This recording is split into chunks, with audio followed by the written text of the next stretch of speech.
Hello everyone. आज का जो हमारा टॉपिक है वो है फंडामेंटल प्रिंसिपल्स ऑफ काउंटिंग। तो यहाँ पे हम किस प्रकार की काउंटिंग की बात कर रहे हैं, पहले उसे एक एक्टिविटी से समझ लेते हैं। जैसे हमारे पास यदि एक कमरा है, रूम है, जिसमें एक एंट्री डोर है और इसमें जो दो डोर्स हैं, टू डोर्स हैं, D1 D2, ये एग्जिट के लिए बनाए गए डोर्स हैं, ये एंट्री के लिए बनाए गए डोर्स हैं। अगर किसी व्यक्ति को यहाँ पे ये कहा जाए कि आपको इस रूम में एक बार तो यहाँ से एंटर करना है, फिर यहाँ से एग्जिट हो जाना है, तो आप इस टास्क को कितने डिफरेंट वेज में परफॉर्म कर सकते हैं। तो ये व्यक्ति क्या कर सकता है, यहाँ से एंट्री करे, अगर यहाँ से निकल जाए तो एक वे में कंप्लीट, या यहीं से एंट्री करे और यहाँ से एग्जिट हो जाए सेकंड वे से। तो ये व्यक्ति इस टास्क को, जो टास्क दिया गया कि यहाँ से एंट्री करनी है और वहाँ से एग्जिट हो जाना है, तो ये टास्क कितने डिफरेंट वेज में कंप्लीट होता है, 2 डिफरेंट वेज में। तो हमने इस टास्क की काउंटिंग की कि ये 2 डिफरेंट वेज में इसको कंप्लीट किया जा सकता है। तो इसी प्रकार की जो काउंटिंग्स है वो हम इस सेक्शन में करेंगे। तो यहाँ पे इस काउंटिंग के लिए 2 प्रकार के फंडामेंटल प्रिंसिपल्स आएंगे, तो उनको हम बारी बारी डिस्कस कर लेते हैं।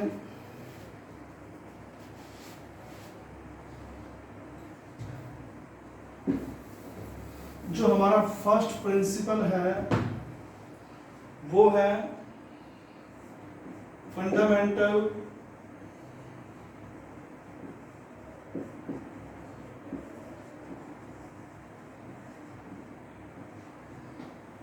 Principle of multiplication.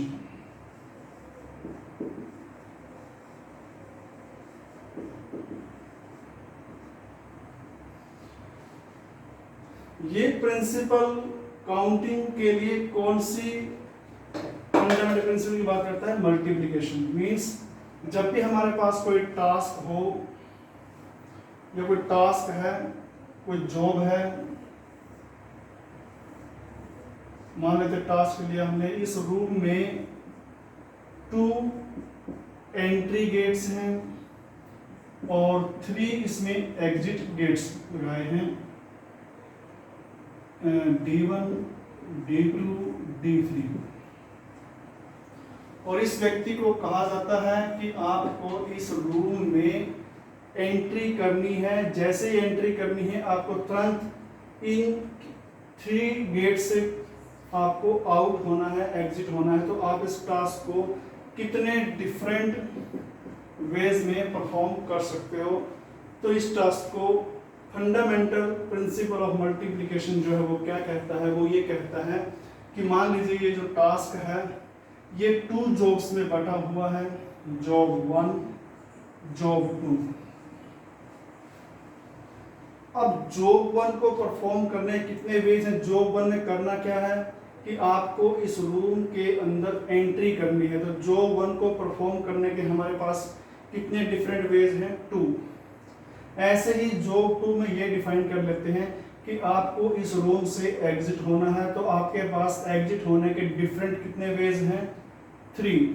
क्योंकि टास्क जो है वो दोनों जॉब्स को एक साथ लेने से कंप्लीट होता है। जैसे अगर वो इस जॉब 1 से इस गेट से एंट्री करे तो यहाँ तक वो टास्क कंप्लीट नहीं माना जाता, टास्क तब कंप्लीट माना जाए यदि उसने किसी गेट से एंट्री कर ली है, तो फिर वो किसी ना किसी जो अदर गेट्स हैं वहाँ से वो एग्जिट करे। मान लीजिए वो यहाँ से एग्जिट कर जाता है, तब हम कहते हैं कि इस व्यक्ति ने इस टास्क को कंप्लीट कर लिया।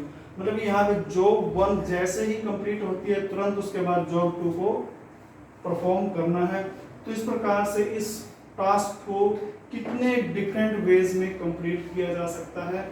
तो फंडामेंटल प्रिंसिपल ऑफ मल्टीप्लिकेशन कहता है यदि जॉब 1 m वेज में परफॉर्म की जा सकती है, जॉब 2 n वेज में परफॉर्म की जा सकती है, तो इस प्रकार का जो टास्क है वो कितने ढंग से डिफरेंट वेज में नए नए टास्क डिफरेंट वेज में इस टास्क को कंप्लीट किया जा सकता है। तो ये प्रिंसिपल कहता है m इंटू एन। जैसा कि हमारे क्वेश्चन में जॉब 1 जो है वो 2 वेज में कंप्लीट हो सकती है, और जॉब 1 और जॉब 2 जो है वो 3 वेज में कंप्लीट हो सकती है। तो ये 6 वेज में, मतलब इस टास्क को कंप्लीट करने के डिफरेंट 6 वेज हैं। तो ये फंडामेंटल प्रिंसिपल ऑफ मल्टीप्लिकेशन कहता है। मतलब इस प्रिंसिपल में क्या होता है, जितनी भी जॉब्स होती हैं वो आपस में इंटरकनेक्टेड होती हैं। एक भी अगर कंप्लीट ना हो तो वो टास्क कंप्लीट नहीं होता। फिर हम बात करते हैं फंडामेंटल प्रिंसिपल ऑफ एडिशन। इसमें क्या कहता है,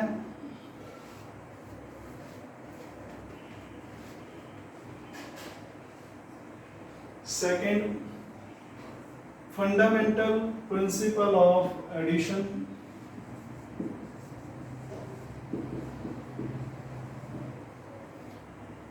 इसमें कहता है यदि आपके पास 2 जॉब्स हैं J1 J2, J1 और J2 2 जॉब्स हैं, ये n वेज में परफॉर्म की जा सकती है। J2 जॉब्स n वेज में परफॉर्म की जा सकती है। सेकंड जॉब को n वेज में परफॉर्म किया जा सकता है कंप्लीट, और फर्स्ट जॉब को m वेज में।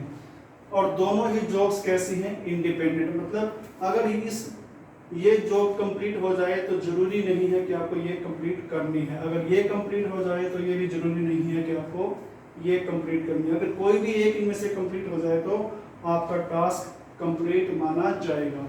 तो ऐसी परिस्थिति में जो टोटल वेज आएंगे टास्क के अकॉर्डिंग टू दिस प्रिंसिपल वो आएंगे m प्लस n एडिशन। आइए एग्जांपल से समझते हैं। जैसे उसी प्रकार से अगर मैं डोर लेता हूं,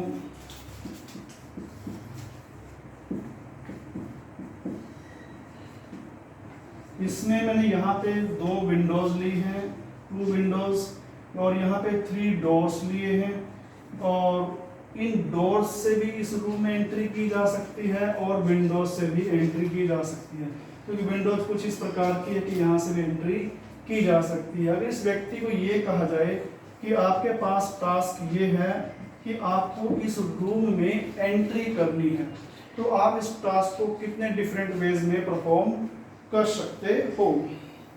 तो इसके लिए क्या होगा, हम इस टास्क को, क्योंकि विंडोज की एंट्री और जॉब्स की एंट्री के लिए हम टास्क को, जो डोर से एंट्री है इसकी, वो हम जॉब 1 कह देते हैं, और इसकी एंट्री को जॉब 2। अगर वो इस रूम में डोर से एंट्री कर लेता है तब भी उसका टास्क कंप्लीट, क्योंकि रूम में तो एंट्री हो गई। अगर वो J2 टास्क को कंप्लीट करता है और मतलब विंडो से एंट्री कर लेता है तब भी हम ये मान लेते हैं कि उसका टास्क कंप्लीट। मतलब इसके जॉब 1 के परफॉर्म हो जाने से भी टास्क कंप्लीट हो जाता है, चाहे वैसे जॉब 2 परफॉर्म ना करें। अगर हम जॉब 2 परफॉर्म कर लें तब भी उसका जो टास्क है वो कंप्लीट हो जाता है। तो इस परिस्थिति में टोटल नंबर ऑफ वेज जो आएंगे, क्योंकि ये दोनों जॉब्स जो है एक दूसरे पर डिपेंड नहीं कर रही है, क्योंकि एक के कंप्लीट होने से टास्क कंप्लीट हो जाता है, दूसरे की जरूरत नहीं पड़ती। तो इसी सिचुएशन में तो यहाँ पे हम नंबर ऑफ वेज देख लेंगे 3, और यहाँ से नंबर ऑफ वेज देख लेंगे 2। दोनों ही जॉब्स इंडिपेंडेंट हैं, तो यहाँ से जो टोटल नंबर ऑफ वेज आएंगे टू परफॉर्म दिस टास्क वो 5 आएंगे। 3 + 2 विच इज इक्वल टू 5। तो ये हमारा फंडामेंटल प्रिंसिपल ऑफ एडिशन कहता है। आइए अब इसको हम कुछ क्वेश्चन से देखते हैं।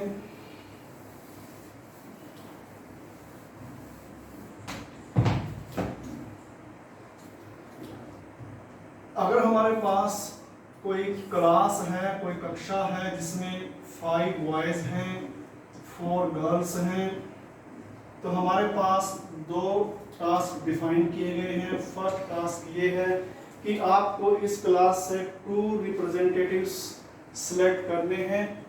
एक बॉयज होना चाहिए, एक बॉय होना चाहिए और दूसरी गर्ल होनी चाहिए। सेकंड टास्क में सिर्फ एक ही रिप्रेजेंटेटिव चाहिए, चाहे वो बॉय हो या वो गर्ल हो, बॉय और गर्ल। इसमें 2 रिप्रेजेंटेटिव चाहिए, बॉय भी चाहिए, एक बॉय और एक गर्ल।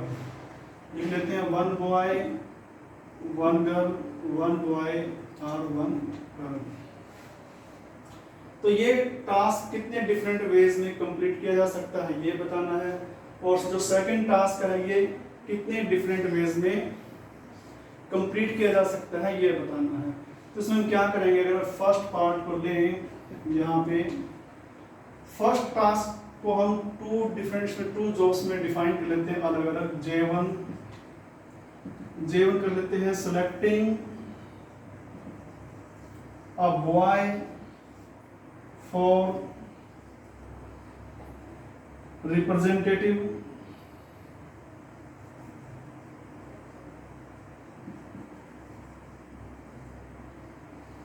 ऐसे ही जॉब 2 में selecting a girl for representative। अब जो ये जॉब 1 है, ये जॉब 1 कितने वेज में हम इसको परफॉर्म कर सकते हैं, नंबर ऑफ वेज टू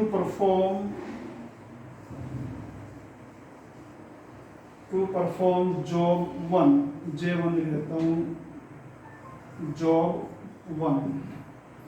अब देखिए, हमें एक लड़के को सिलेक्ट करना है। लड़के कितने हैं, बॉयज कितने हैं, 5। तो इन 5 में से एक बॉय को सिलेक्ट करना है। तो सभी के सभी बॉयज जो है रिप्रेजेंटेटिव के लिए एलिजिबल हैं, तो प्रत्येक बॉय जो है वो रिप्रेजेंटेटिव बन सकता है। तो यहाँ पे total number of ways to perform job 1 5। तो हम कितने डिफरेंट बॉयज सिलेक्ट कर सकते हैं, डिफरेंट वेज में 5 डिफरेंट वेज हैं हमारे पास एक लड़के को सिलेक्ट करने के लिए। ऐसे ही number of ways to perform job 2, उसमें गर्ल्स कितनी हैं, 4। अगर हम फर्स्ट पार्ट को करें, number of veg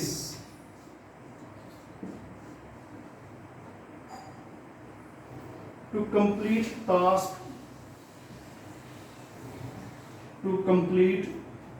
task T1।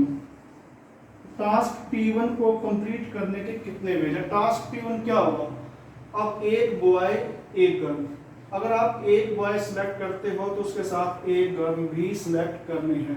तो एक बॉय को सिलेक्ट करने कितने हैं, क्योंकि दोनों ही जॉब आपको परफॉर्म करनी है, तभी आपका T1 टास्क कंप्लीट माना जाएगा। दिस मीन्स यहाँ पे फंडामेंटल प्रिंसिपल ऑफ मल्टीप्लिकेशन काम करेगा, 20। सेकंड में number of ways to perform T2।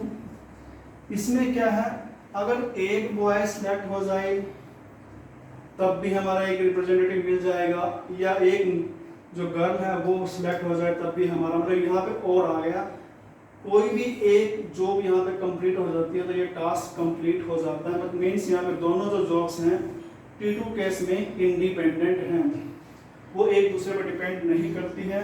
एक के कंप्लीट होने से ही टास्क कंप्लीट हो जाता है।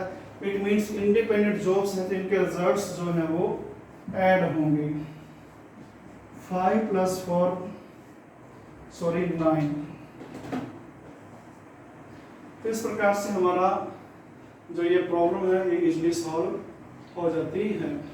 आइए हम एक नेक्स्ट क्वेश्चन लेते हैं।